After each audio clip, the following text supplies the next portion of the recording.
Good afternoon, Maverick traders. Welcome to the market roundup for a Tuesday. It's the 1st of August. I feel like it should be a Monday since it's the 1st, but it's a Tuesday, and it's the 1st.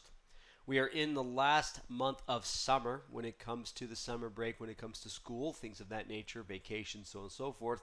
This is going to be about 2.5, 3 weeks long into August before stuff starts to pick up.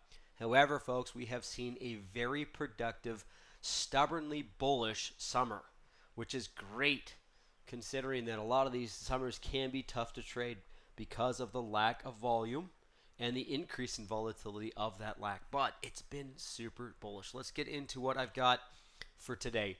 This is my opinion. You guys know how this works. Take responsibility for the outcome of whatever you get from these courses and all the others. So let's jump into the market analysis. I'm going to be covering a few things in this course. News events, anything that might have swayed these markets left or right. So far, what I've seen over the last couple of weeks has been basically earnings. However, the market's sentiment has outpaced any sort of bad news by staying glass half full. But we'll make sure that we address anything that's popped up as of late. Technically, we'll break it down. We've got a scoring system, making sure what trend we're in when it comes to the overall markets themselves, and we're definitely going to take a look at some setup opportunities when it comes to up, down, and sideways. We like to trade the markets in front of us here at Maverick.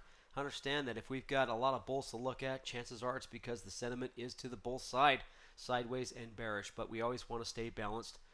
So let's jump into it. Disclaimer. This video was created for professional stock and option traders. Maverick Trading is a proprietary trading firm that employs professional traders around the world. Our traders trade firm capital and keep 70 to 80% of profits they generate. All trades and analysis in this video are for professional traders only. If you are interested in becoming a professional trader for Maverick, click the apply button in the video description. Let's break down what happened today. Moving into the market analysis, it was a quiet day considering.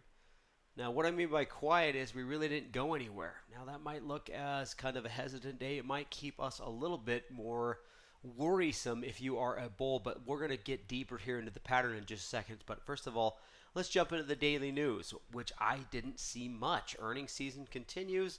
We've got some good news. We've got some bad news, but these markets are absorbing anything that's on the bad side and creating some sort of a consolidation pattern. We'll get there in a second.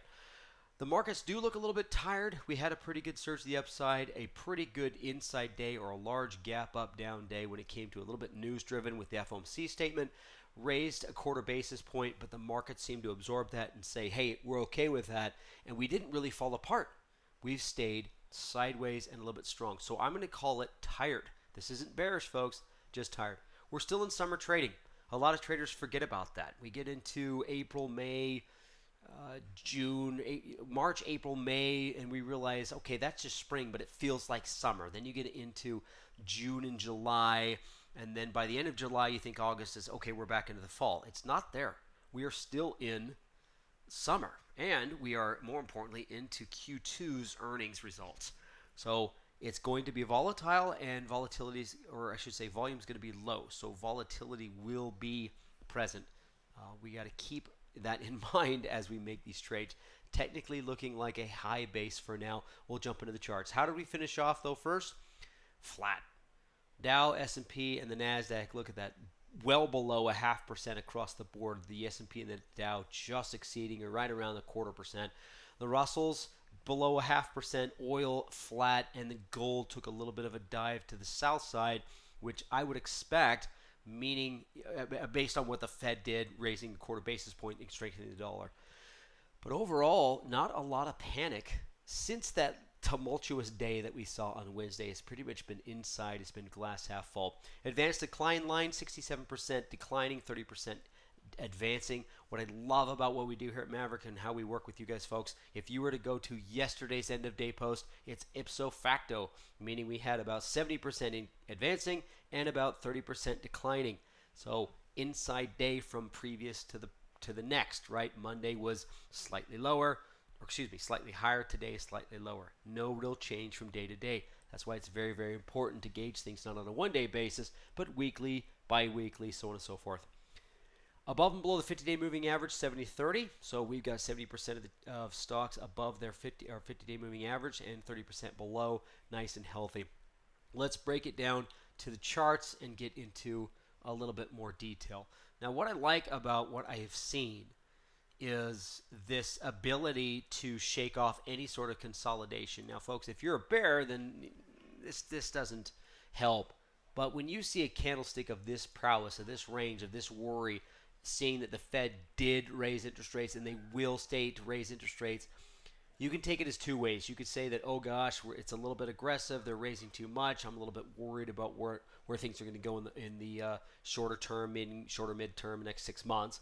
Or you can take a look at it as these markets are super strong and they were able to absorb that up until that announcement. Look what we've done so far. This is why I use the word tired instead of panicked, worried, falling apart, scared. None of those matter. It's tired. We're optimistic. The markets are strong. We had a 2.6 GDP revision. This economy is strong. There's no way around it. So to be scared, to be reactionary, to be selling off doesn't make a lot of sense here. But to maybe pair off on buying more stuff, maybe take a couple of bucks off of the table, that actually makes more sense. But it's not bearish at all. Keep in mind.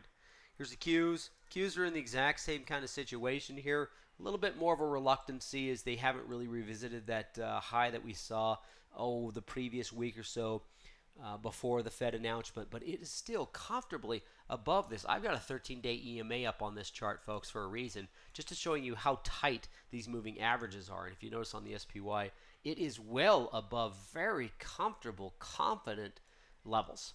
Now, I'm not going to go ahead and say, hey, folks, let's go out there and just buy a whole bunch of new stuff right here. But please don't abandon your bulls. And if you're thinking about bearing it up or trying to play the revision or something to the downside, by all means, do not.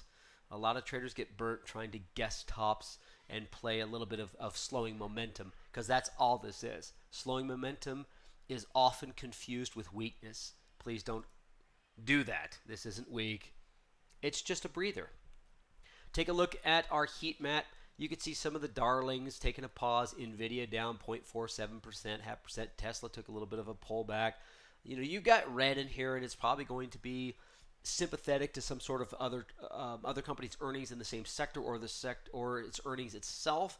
Understand that does happen. Good news is good news. Bad news is bad news for the specific stock. However, the impact that it has on the overall motion of the ocean can be a really good indicator of where sentiment is. So if you get a slew of bad news in a sector, but you see the overall markets or that sector itself is actually bullish, then you know that, hey, we've got an optimistic market. And that's kind of what I've been seeing as of late. So what am I thinking, folks, when it comes to market outlook? I'm staying my +2. I'm staying weekly outlook +1. We are definitely above averages. Once again, I used a 13 EMA. I thought it was really cool because it's a little bit more tight, right? We usually did 20, 50, 200, but it's kind of nice to see something a little bit shorter term just to show you how strong these markets really are. Now, it could pull back. It could retest some of the levels that we've seen in the past. That's totally fine. Understand that support resistance is there for that reason. I am not going to abandon any sort of bull here or change to any sort of bearish outlook just because of the 13 EMA maybe being broken. So I am comfortably at a +1 and comfortably at a +2 in my outlook so far, at least for today. And it's been that way for about a week. Now, folks, I've been on vacation for the last week or so, and it hasn't changed since I've been gone. These markets haven't really done anything to really shake my tree. So here's some potential trades, guys. We got COP, APA, FUBO, RRCV. These are ones that have come back and forth from you guys. Estee Lauder and Newmont Mining on the bear side. Sideways, I just kind of abandoned. A couple of things I do with sideways, folks, is if I don't see a market that's kind of consolidating, even though this does look like it's high basing, the other reason for me to kind of abandon potential neutral sideways trades is earnings season itself. I just don't like to roll the dice when I know that something can come out and make a good or bad announcement and change a lot of things, even in the same sector. If I've got a trade that's consolidating and then I've got two stocks in its sector that miss earnings, well, then it usually drags it down. So I don't like to do neutral stuff over earnings season. It's just a preference that I have. So those are kind of the trades that I'm looking at for now. Jumping into our first trade, I do like Fubo. I like it to the bull side. We got ourselves a nice little pullback here at about the $2.50 level, and it's moved a little bit higher. Pretty good volume up that we saw yesterday, breaking above resistance. You can see this resistance went all the way back out to February, but it comes with a little bit of news, a little bit of a partner. I think they got a contract with some sort of a network out of Chicago. You guys can do your research all you want. I just trade these things technically. Hesitation today doesn't mean that it's falling apart, but what I do like about this is if this can stay above the level that it's at, this could be a very good potential for a diagonal trade. Keep in mind that it had been there previously back in February, and based on where this thing wants to go, I mean, anything you want to play, slow play when it comes to diagonal spread or low. I know that we're just an options firm here, folks, but you can just straight up buy the stock. Sometimes buying the stock and holding it with a protective stop can be much, much simpler. So I do like that to the upside. Another trade that I did like that popped up was Visa on the bull side. What I liked about Visa is it just had this nice pivot point off of a pretty large candlestick, but it did hold. So the area that I'd be focused on is this 235 level. You can see it was a pretty good line in the sand back in the end of the spring there going in through May. Had a pretty good candlestick here a few days back, but it looks like it's trying to get back above that 240 level. Here's a little bit of an elbow there. So I'm not going to be too aggressive with this to the upside, but it is definitely a potential. I do like the 245 target. 240 to 245 target is actually a pretty easy trade to do if you're doing something diagonal or with multi-scale expiration cycles. If you could afford it, a straight call, well, there's a lot of people. I'm not the type of guy that would do that, so I would do some sort of a targeted butterfly around that 245 level or a diagonal spread. Either one might be a pretty good opportunity. Moving on to the bear side, let's take a look at the two that we have. This is Estee Lauder. Now, Estee Lauder did roll over quite a bit here. This was something that I haven't looked at. Once again, I'll make mention again. I was on vacation for the last few days, but what I love is when my watch list doesn't change. And a lot of you guys that have been doing this for a while, it is really cool to step away for 5-6 days, come back to a chart and see that it really hasn't moved off of what you saw earlier, which should be a pretty good confirmation that what we're looking at when it comes to your charting is right on in line. So here it was. I love the roll off down to this targeted area that we had back in June, about the 180, 175, somewhere between that area. But now it looks like it has the potential to maybe even roll over and fall further. Now, however you want to target this is up to you. You can do some sort of a trend line. That's fine. Snap a Fibonacci line. That's great. But what I do like is if this will close below this area, let's call it 173, 172 and a half, and then I've got the potential for this to move even lower than we've seen in the past. It's going to break a pretty major support level. Your choice is up to you when it comes to your target, but I'm thinking more of a diagonal spread because of the cost or a targeted butterfly. Newmont Mining, all over the watch list when it comes to the bear side, and it looks like it's doing the same thing. This is one that I was pleasantly surprised because I left on my vacation. I'd like to bring this home. Hopefully you guys are getting relevance to this because this is real life. When I left, it was in a bear rally, and so I was waiting for this to actually roll over, hit a resistance level. I was hoping it wouldn't go up to 46 before it rolled over, and here we are. We're right back down to where I wanted it to be. So sometimes it helps to step away. Now it's not quite there. Let me switch this out and zoom in a little bit more, folks, because there it is. Here we go. What I want to see is more of a break closer to this area, right through this green line, but you could do it a little bit higher. So as this rolls over and starts to fall, Newmont Mining, it's a basic material. It's based on gold, right? It is its own business, but if gold continues to fall, the dollar continues to strengthen, this will bleed lower. Not fall, but bleed lower. So something between the 42.40, unless this gets and starts to break below the 40 level, I'm not going to get any more aggressive with it.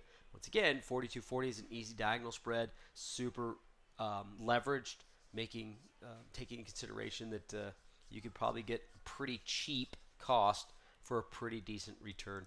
So a couple things that I'm actually interested in when it comes to Newmont. Slow play, probably the safest way. Sideways, definitely do something sideways on this trade. So let's get a summary here. Summer trading continues. Be aware of that. We're still in summer trading. It's going to be light volume. We're still going to have a whole lot of volatility. Markets are very bullish. Sentiment trend is nothing but up, up, up, up, up. Keep an eye on earnings results. Stay away from anything that misses or something that's falling apart. We'll go from there. I've seen a lot of things miss and recover. I've seen a lot of things beat and start to get beaten down. That's earnings. That's the nature of the beast. That's why I try to steer clear of anything specific. Unless you're trying to play the announcement for its initial pop, get out of it, forget about it. ADP employment is tomorrow. We do have the jobless claims, ISM services, and non-farm payrolls. What I saw on the economic reports, those are the ones that I'm actually looking at that could have an impact. The ADP employment number tomorrow, I don't know how big of a deal it's going to be. We'll see. These markets are very stubborn, very optimistic, and pretty strong. So let's not fight that sentiment. You will lose. All right, folks, thanks for joining me, and we'll talk to you next time. Bye, folks.